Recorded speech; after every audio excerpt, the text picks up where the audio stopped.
Assalamualaikum warahmatullahi wabarakatuh. Perkenalkan, nama saya Yusika Riendi SH.MH.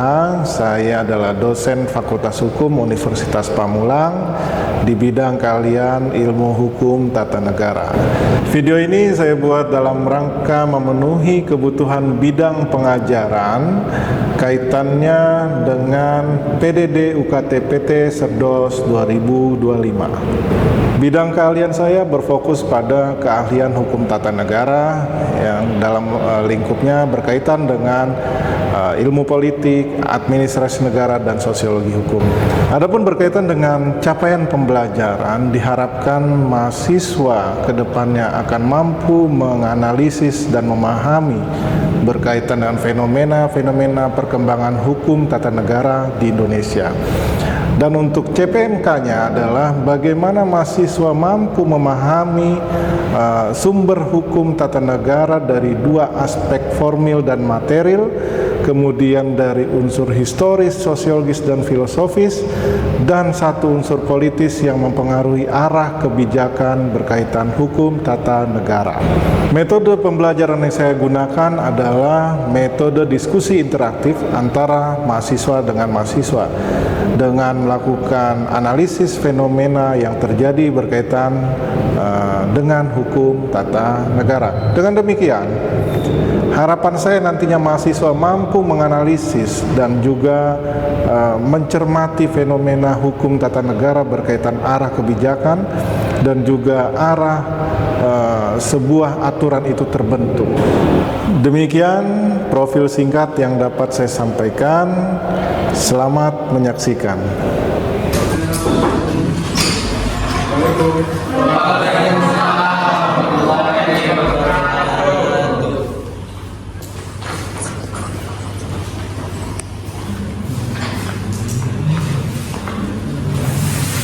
Ya, oke.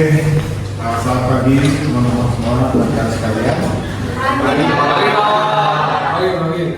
Ya, sebelum kita mulai pertemuan yang kedua, ada baiknya kita berdoa menurut agama dan kepercayaan masing-masing. Berdoa dimulai.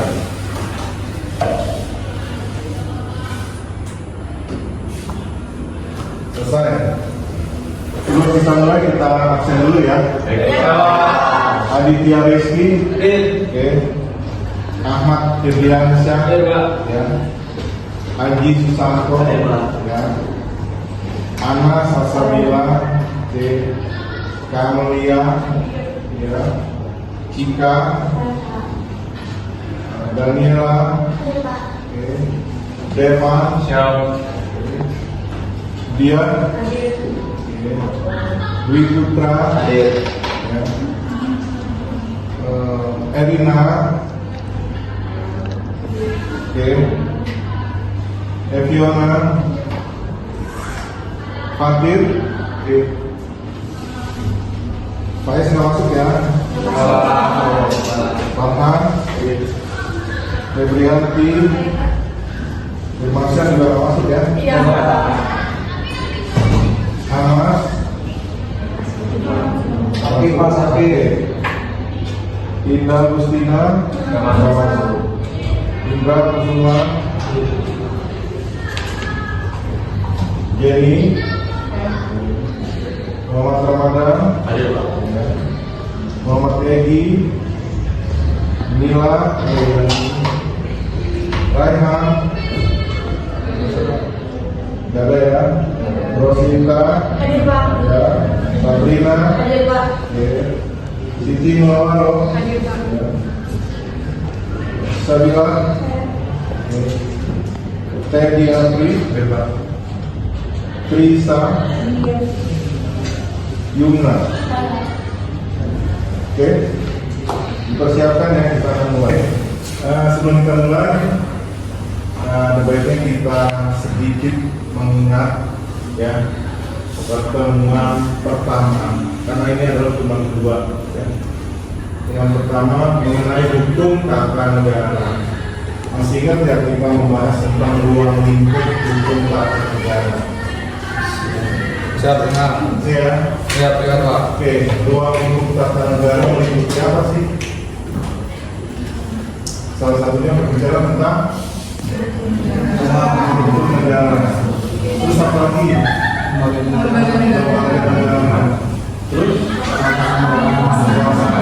apa lagi? Ya. Hubungan Pak. Oke. Nah, masih ingat juga kan kalau kita berbicara tentang apa namanya kekuasaan negara, ya, itu kita menggunakan sistem yang namanya trias. Apa itu? Pemisahan kekuasaan. Meliputi. Jadi masing-masing sudah tahu porsi dan fungsinya ya. Siap. Seperti untuk Penjalan. siapa? Oleh siapa? Eksekutif itu oleh presiden, kemudian lembaga-lembaga menteri-menteri di bawahnya. Ya, kemudian legislatif. Dewan Perwakilan Rakyat yang tugasnya merancang dan membuat undang-undang, Oke, yudikatifnya. mengawasi berjalannya suatu undang-undang dan penegakannya. Itu adalah sistem berkaitan dengan pembagian kekuasaan atau trias. Coba bayangkan kalau kita tidak menggunakan pendekatan pembagian kekuasaan, ya, katakanlah misalnya super powernya ada di presiden, bagaimana itu, ya kan? Nah, jadi kita menggunakan yang namanya trias. Politika. Ya, baik. Oke, rekan-rekan mahasiswa. Jadi tadi kita sudah sedikit mereview pertemuan pertama. Nah, untuk kali ini ya pertemuan kedua berkaitan dengan sumber hukum tata negara. Kita lihat. Nah, kalau untuk definisi atau pengertian, sumber hukum itu sebenarnya semuanya itu berhak untuk memberikan definisi. Artinya nggak ada definisi tunggal. Ahli hukum, sosiologi, filosofi, atau filsuf itu pun mereka memiliki pandangan yang berkaitan dengan fenomena yang terjadi dalam sumber hukum itu. Ini bisa kita ambil contoh menurut siapa namanya Sudipno Kusumo. Nah, beliau itu memberikan sebuah pandangan terhadap sumber hukum. Di dalamnya ada asas hukum. Di dalamnya ada bagaimana hukum terdahulu. Di dalamnya lagi ada sumber berlakunya hukum. Kemudian ada lagi tempatnya di mana. Tempat si hukum itu, kita kenal hukum itu di mana. Kemudian terjadinya, ini hampir sama ya, tempat mengenal sama terjadinya. Tapi sebenarnya bedanya dikit. Kalau terjadi sudah kejadian, kalau ini baru kenal, kan gitu. Nah, ini pengertian sumber hukum. Jadi sebenarnya apa sumber hukum? Kita pun bisa mengartikan sumber hukum. Misalnya segala sesuatu yang dijadikan norma dalam terbentuknya hukum, kan gitu. Maka di sini ada asas hukum yang bisa di dalamnya, hukum di dalamnya bagaimana. Sampai sini jelas? Jawab Pak. Oke. Nah, coba kita lihat slide berikutnya ya. Nanti setelah ini kita tanya jawab. Nah ini kita bisa mengartikan atau mendefinisikan atau mencari berkaitan sumber hukum itu dengan cara pendekatan materi dan formil. Kita lihat materi, faktor pembentuk isi hukum. Berarti faktor pembentuk isi hukum. Kira-kira apa kan gitu? Ya, jadi kita jelaskan. Formil, di mana menghitungkan atau bentuk konkret hukum. Ya. Ini kan nggak mungkin langsung jadi formil gitu, atau formal. Ya. Jadi harus ada rancangan dulu ya. Rancangan itu dari materi. Kira-kira kajiannya apa? Kan gitu. Nanti kita akan bahas. Coba kita next dulu. Nah kalau ini berbicara tentang yang berlaku di Indonesia, Pancasila sebagai sumber dua, ya. Ada Pak MPRS misalnya gitu ya. Kemudian ada Pancasila itu, dan yang ketiga adalah untuk mewujudkan keadilan sosial. Tapi ini semua kan nggak mungkin tadi yang dari dua sumber itu nggak mungkin langsung jadi demikian ada. Yang ini menurut saya, yang tadi mengungkapkan kan nggak mungkin langsung jadi kan. Kalau begitu materi itu isinya apa aja? Katakanlah historis, sosiologis, filosofis.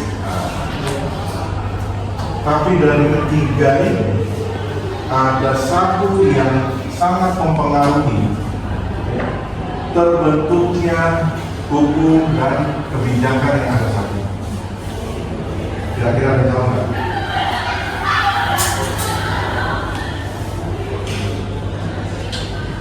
Politis, Pak. Ya, politis. Oke. Kenapa politis? Kita katakan begini. Secara historis, artinya bagaimana hukum itu kita lihat dari pergerakan pada zaman sejarah. Pendekatannya seperti apa? Sebelum kita bahas nanti politis ya. Si sosiologis mengatur antara manusia dengan manusia itu bagaimana? Filosofis ya, pun sama. Bagaimana pada saat itu terbentuk hingga sekarang. Kemudian yang politis, nanti arahnya, ya, kalau kita lihat sekarang fenomena itu yang terjadi adalah bagaimana kebijakan itu dirasa tidak sejalan dengan apa yang diharapkan oleh masyarakat, kan gitu ya. Nah, maksudnya adalah untuk politis, ketika semuanya sudah disusun, ya, berkaitan dengan kebijakan, ada unsur kepentingan atau abuse of power, maka si politis ini akan mempengaruhi unsur-unsur yang sudah dibentuk dari yang tiga tadi saya sebutkan, gitu ya. Apa aja yang tahu tadi? Semuanya terbentuk, semuanya sudah terbentuk. Tapi ketika ada kita katakan abuse of power di dalamnya, maka tidak menutup kemungkinan kebijakan yang dihasilkan atau aturan yang dihasilkan itu tidak sesuai dengan harapan masyarakat. Maka kalau sudah sebenarnya gini, kalau kita bicara unsur politis, di situ sebenarnya ada sebuah transparansi karena melibatkan partisipasi masyarakat.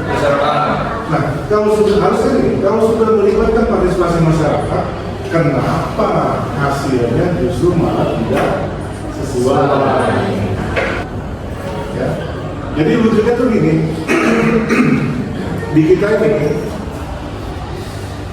negara hukum, ya. Tapi bisa juga dikatakan sebagai negara kekuasaan atau istilahnya Rechtsstaat dan gitu ya. Nah, kenapa? Karena sebagian ahli berpendapat hukum kita punya, kekuasaan prakteknya punya juga, maka agak bias para ahli mengartikan. Jadi kita ini bisa melakukan pendekatan dari unsur hukum, tapi pada prakteknya didekatkan dengan unsur atau kekuasaan atau politis.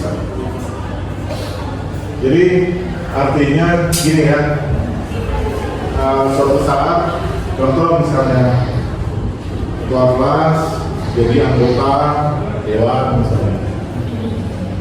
Pada saat kampanye benar-benar memperjuangkan masyarakat. Tapi kemudian ternyata begitu sudah menduduki kursi yang ditempati, karena satu dan lain hal di situ ternyata penuh dengan dinamika politik yang memaksa melunturkan idealisme seseorang, dalam hal ini si ketua kelas, memaksa melunturkan idealismenya ketua kelas. Mahasiswa ini ke depan ada yang menjadi ahli, sehingga nanti secara historis ya atau secara sejarah dituliskan. Misalnya di sini nama ketuanya siapa? Karina ya, Daniela. Menurut Daniela Karina, ya, berkaitan dengan sumber hukum itu ini. Nah kan kita nggak tahu, maka itu bisa dijadikan doktrin yang akan jurisprudensi pun sama. Kalau ternyata jurisprudensi yang sudah ada tidak memenuhi lagi unsur-unsur keadilan, kepastian dan kemanfaatan, harus ada ide dari para pemikir-pemikir berkaitan dengan jurisprudensi yang sesuai untuk masa saat ini dan yang akan datang. Nah ini juga harus paham. Oke. Simpulan. Nah, ini yang tadi saya bilang, untuk mengetahui apa itu sumber hukum, kita cukup bisa melihat dari dua unsur yang tadi sudah saya sebutkan, material dan formil. Kemudian hasilnya mungkin yang tadi kita rumuskan dalam hierarki. Dan Pancasila tetap menjadi sumber hukum di Indonesia, artinya pedoman gitu ya. Nah sekarang berkaitan dengan pertanyaan, nah, simpulannya kan kita sudah jelaskan. Nah sekarang seperti biasa ya, kemarin setelah selesai saya langsung memberikan uji pemahaman ya. Nah, nanti juga minggu depan pertemuan berikutnya sebelum mulai juga akan saya tes lagi, karena saya ingin ya mahasiswa-mahasiswa itu terbiasa mengucap sepatah dua patah kalimat berkaitan dengan materi. Iya, karena kenapa? Seringkali kendala mahasiswa itu ketika ditanya, apalagi ditunjuk, itu langsung nge-freeze ya. Langsung jadi batu, karena aduh gitu ya. Nah itu saya untuk menghilangkan stigma itu, saya mengajak rekan saya dan mahasiswa untuk terbiasa berbicara. Oke, kita mulai. Ini soalnya saya akan tanya. Nah ini dia. Tadi sudah saya jelasin dulu. Yang pertama berkaitan sumber hukum ya, yang kedua sumber hukum dari segala sumber hukum adalah Pancasila, yang ketiga adalah contoh. Sekarang saya tanya pertanyaan yang pertama dulu. Ya. Saya tunjuk atau ngacung? Tunjuk ya. Tapi kalau saya tunjuk jangan nge-freeze. Nanti begitu saya tunjuk langsung jadi patung gitu. Apa tunjuk atau ngacung? Coba ada tentang dulu. Pertanyaan ini yang pertama. Apa beda sumber hukum materi dan formil? Ayo, siapa? Katanya mau ngacung. Kan? Coba, siapa? Rosita. Siapa? Baiklah, jadi perbedaan sumber hukum material dan formil. Kita membahas tentang material seperti yang Pak Yusi sudah jelaskan. Itu ada tiga, ada historis, sosiologis, dan filosofis. Kalau kita melihat dari segi historisnya dulu, itu kita memulai cerita zaman dahulu. Sumber hukum kita itu dari revolusi Prancis ya kan, karena dulunya kita kan dijajah Belanda, lama banget tuh. Belanda itu menganut civil law, kemudian saking lamanya menjadi di Indonesia, kemudian aturan-aturan di Indonesia ini mengikuti regulasi mereka, sehingga Indonesia ini juga lama-kelamaan juga sistemnya itu menganut civil law. Itu kalau dari segi historis. Kemudian di situ juga ada adat-adat dan agama, itu dari historis. Kemudian kalau sosiologis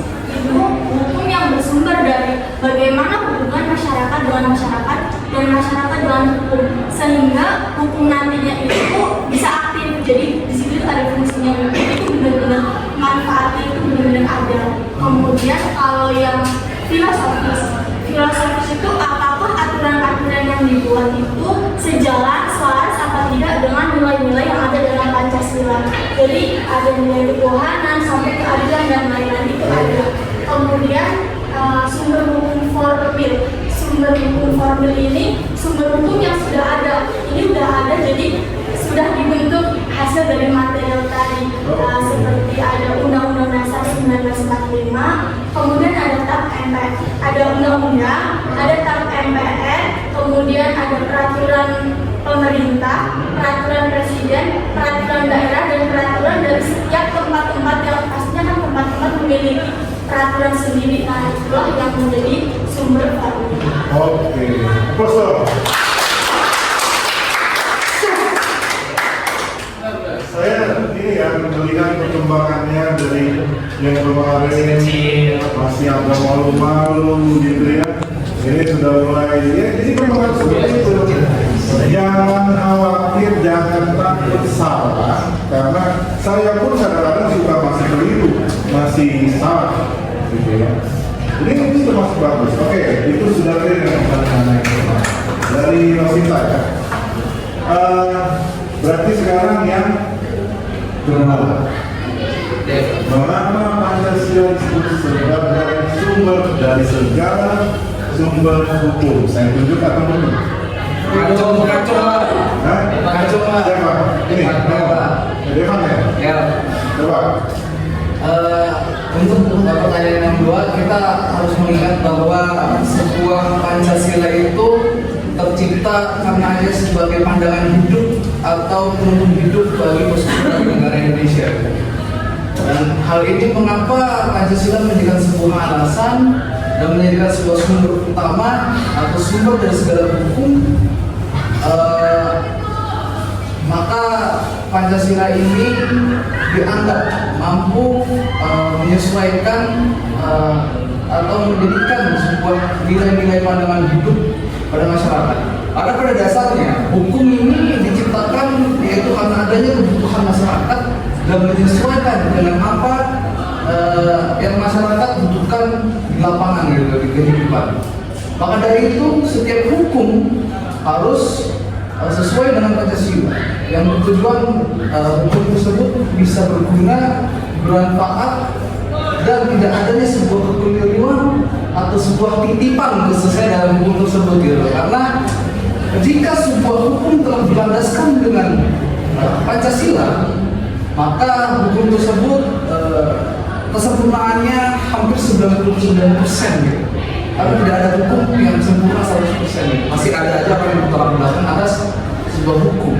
Tapi ketika hukum telah berlandaskan dengan sesuai dengan Pancasila, maka hukum itu akan hampir sempurna dan mudah untuk diterapkan di kehidupan masyarakat.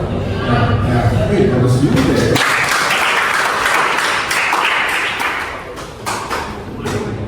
Mau langsung jawab? Enggak. Apa kau nambahin? Gimana? Gimana? Tapi dari penjelasan tadi itu secara teori ya, tapi dari situ kayak muncul hal yang baru buat saya Pak. Yang kita tahu kan kalau masalah Pancasila itu sebagai dasar undang-undang yang baik ada keseimbangan tapi kan realitanya masih masih banyak kekurangan atau penyalahan dari Pancasila itu. Kayak kita tarik sama kamu kayak sesuatu yang baru jadi ini kayak TNI dan saya pribadi itu hal istilah dari Pancasila karena aslinya nggak pernah ada militer atau polisi masuk ke dalam sipil. Jadi pertanyaan saya dari Indonesia tadi itu, apakah Pancasila ini masih relevan untuk beberapa dekade kemudian? Izin untuk jawab itu. Oh ya, coba dulu. Saya diskusikan. Sebenarnya kita jangan lihat sisi dari nilai apa hanya sila-silanya. Kita juga harus mengingat bahwa setiap sila itu memiliki butir-butir Pancasila. Jadi Pancasila ini memiliki tafsiran atau pengertian yang besar, nggak hanya apa namanya ya, nggak hanya tertuju dengan satu patokan khusus. Akan tetapi Pancasila ini bersifatnya kita ambil contoh sila pertama gitu, ketuhanan yang Maha Esa. Maka mengapa disebutkan dengan ketuhanan yang Maha Esa? Yaitu Pancasila bertujuan di mana bahwa Pancasila tidak hanya ditujukan dengan satu golongan atau bahwa seandainya terciptanya sebuah kepercayaan baru, maka Pancasila ini akan berlaku juga. Kalau hanya berrelevan untuk berkepanjangan, ya berrelevan. Dan saya sedikit akan mengoreksi pernyataan saudara bahwa saudara menyatakan bahwa polisi masuk ranah sipil. Saya ingatkan kembali bahwa kepolisian itu adalah sipil yang mana ranahnya itu dapat masuk ke ranah sipil khususnya. Akan tetapi kalau TNI kenapa mesti hal tersebut relevan, karena di tentara khususnya di Indonesia ada namanya operasi